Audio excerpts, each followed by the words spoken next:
বহু জল্পনা কল্পনাৰ অন্তত আজি ইছলামাবাদত শান্তি আলোচনা। এই শান্তি আলোচনা শুকুৰবাৰে অনুষ্ঠিত হোৱাৰ কথা আছিল যদিও হঠাৎ স্থগিত হৈ পৰিছিল এই শান্তি আলোচনা প্ৰক্ৰিয়া। কিন্তু তাৰ মাজতে আজি ইছলামাবাদত আজি সন্ধিয়াৰ ভাগত ইছলামাবাদত শান্তি আলোচনাৰ বাবে ইতিমধ্যে আগবাঢ়িছে উভয় পক্ষ ইৰাণ আৰু আমেৰিকা। নমস্কাৰ প্ৰিয় দৰ্শক, মই জয়ন্ত মাধৱ গোস্বামী আপোনাক স্বাগতম জনাইছোঁ নিউজ 18 অসম নৰ্থ ইষ্টৰ ডিজিটেল লাইভলৈ। শান্তিৰ দূত হিচাপে নিজকে প্ৰতিপন্ন কৰিবলৈ উঠি পৰি লগা পাকিস্তানে এতিয়া 2 সপ্তাহৰ যি যুদ্ধবিৰতি 2 সপ্তাহৰ বাবে যুদ্ধবিৰতিৰ ক্ষেত্ৰত এই প্ৰক্ৰিয়া আগবঢ়াই নিয়াৰ বাবে আজি ইছলামাবাদত আয়োজন কৰা হৈছে সেই বৈঠকখনৰ বহু চৰ্চিত এই বৈঠকখন কিমান দূৰ সফল হ'ব তাক লৈও অনিশ্চয়তা আহি পৰিছে। তাক লৈ চৰম অনিশ্চয়তা আহি পৰিছে, কাৰণ হৰমুজ প্ৰণালীয়ে জটিলতাৰ সৃষ্টি কৰিছে এই আলোচনা প্ৰক্ৰিয়াত। ইতিমধ্যেই খবৰ আহিছে যে ইৰাণৰ প্ৰতিনিধি দল, ইৰাণৰ সংসদৰ অধ্যক্ষ, লগতে ইৰাণৰ বিদেশ মন্ত্ৰী আব্বাছ আৰাঘাচি সহ এটা প্ৰতিনিধি দলক ইছলামাবাদে এখন বিশেষ বিমানেৰে তেওঁলোকক নিৰাপত্তা দি ইছলামাবাদলৈ লৈ আনিছে। একেদৰে আমেৰিকাৰ ৰাষ্ট্ৰপতি জেডি ভান্স আৰু আমেৰিকাৰ প্ৰতিনিধি দলো ইছলামাবাদত প্ৰৱেশ কৰিছে। গতিকে আজি এই আলোচনাখনক লৈ সমগ্ৰ বিশ্বৰ দৃষ্টি নিবদ্ধ হৈ আছে। কিমান সফল হ'ব এই আলোচনা, সেয়া হ'ব আটাইতকৈ এক গুৰুত্বপূৰ্ণ বিষয়। ইছলামাবাদে সমগ্ৰ বিশ্বৰ ৰাজনীতিত নিজৰ এটা নাম ৰাখিবৰ বাবে যি ধৰণৰ কুচকাৱাজ চলাই আছে, শান্তিৰ দূত হিচাপে প্ৰতিপন্ন কৰিবলৈ উঠি পৰি লাগিছে, সেই আশাটো আজি আকৌ এবাৰ চেঁচা পানী পৰিব নেকি, ইয়াকে লৈ চৰ্চা চলি আছে। কাৰণ পাকিস্তানক শেহতীয়াকৈ ইজৰাইলে সন্ত্ৰাসবাদ বুলি অভিহিত কৰিছে। পাকিস্তানক সন্ত্ৰাসবাদী ৰক্ষক বুলি বেঞ্জামিন নেতানেহুৱে শেহতীয়াকৈ উল্লেখ কৰিছে, সমালোচনাৰে থকা সৰকা কৰিছে পাকিস্তানক। যিখন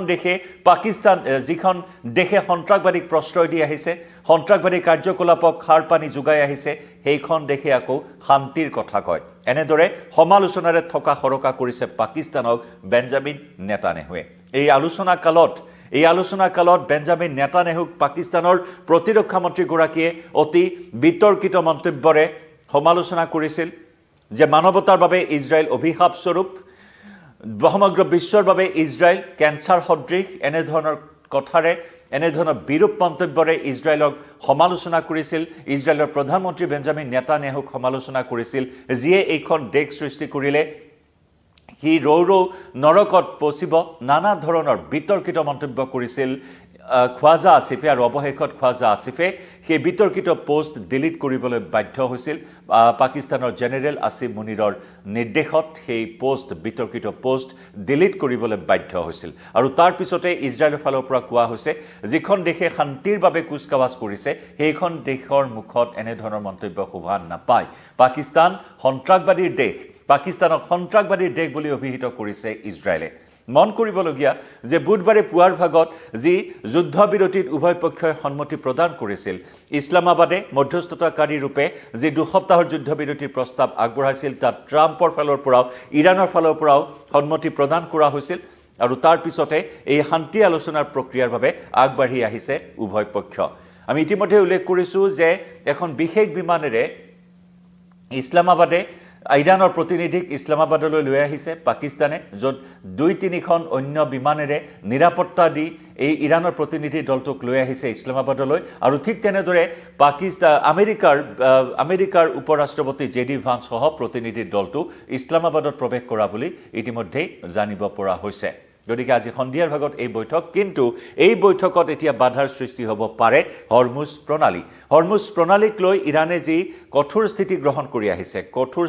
শেহতীয়াকৈ ইৰাণে আন কেইবাটাও চৰ্ত আৰোপ কৰিছিল যে হৰমুজ প্ৰণালী যদিও বা খুলি দিয়া হৈছে, যুদ্ধবিৰতিত উভয় দেশেই সন্মতি প্ৰদান কৰাৰ পিছত হৰমুজ প্ৰণালী খুলি দিয়াৰ কথা ঘোষণা কৰিছিল ট্ৰাম্পে। কিন্তু এই ক্ষেত্ৰত ট্ৰাম্পে এটা বিশেষ চৰ্ত আৰোপ কৰিছিল যে দৈনিক 15খনতকৈ অধিক জাহাজ যাবলৈ দিয়া নহ'ব হৰমুজ প্ৰণালীৰে। যদি 15খনতকৈ অধিক জাহাজ যাবলৈ দিয়া হয়, তেতিয়াহ'লে শুল্ক আদায় দিব লাগিব ইৰাণক। এয়া হৈছে অন্যতম এটা কঠোৰ স্থিতি ইৰাণৰ।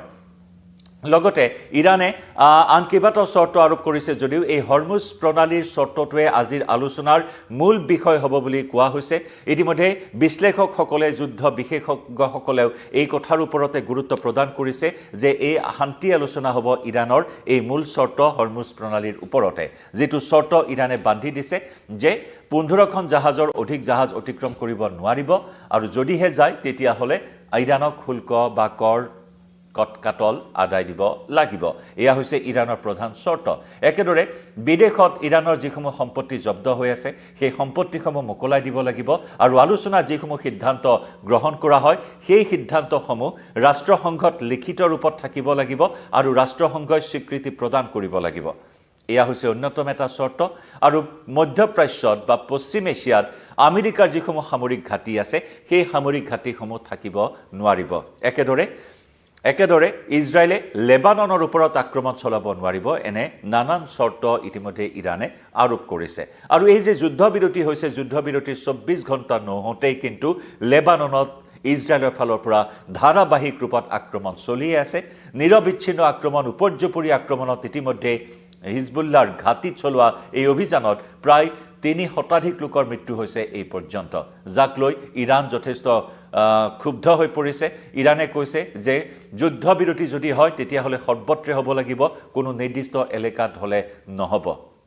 গতিকে তেনেস্থলত ইজৰাইলে লেবাননৰ ওপৰত আক্ৰমণ বন্ধ কৰিব লাগিব লেবাননক বাদ দি এই আলোচনা সম্ভৱ হ'ব নোৱাৰে ইৰাণৰ ফালৰ পৰা এই স্থিতিও ইতিমধ্যে চৰ্ত আৰোপ কৰিছে গতিকে আজি এই বিষয়সমূহক লৈ আমেৰিকা কিমান পতিয়ন যায় হিয়া হ'ব অত্যন্ত এটা গুৰুত্বপূৰ্ণ বিষয় কিন্তু তাৰ মাজতে হৰমুজ প্ৰণালীক লৈ যি নতুন চৰ্ত আৰোপ কৰিছে ইৰাণে তাৰ ওপৰত পুনৰ মাৰ্কিন ৰাষ্ট্ৰপতি ডোনাল্ড ট্ৰাম্পে হুংকাৰ প্ৰদান কৰিছে যে ইৰাণ থাকক বা নাথাকক হৰমুজেৰে জাহাজ চলিবই এয়া হৈছে মাৰ্কিন ৰাষ্ট্ৰপতি ট্ৰাম্পৰ শেহতীয়া ষ্টেটমেণ্ট শেহতীয়া মন্তব্য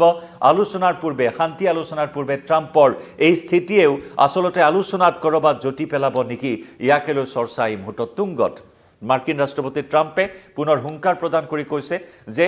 ইৰাণৰ অস্তিত্ব থাকক বা নাথাকক হৰমুজেৰে জাহাজ চলিবই হৰমুজত মাৰ্কিন সেনাৰ নিৰাপত্তা থাকিব আৰু তাৰ পিছত জাহাজৰ চলাচল থাকিব ইৰাণৰ অস্তিত্ব থাককে বা নাথাককে গতিকে সমগ্ৰ বিশ্বই এই মুহূৰ্তত ট্ৰাম্পৰ স্থিতিক লৈ পতিয়ন যোৱা নাই কাৰণ ট্ৰাম্পে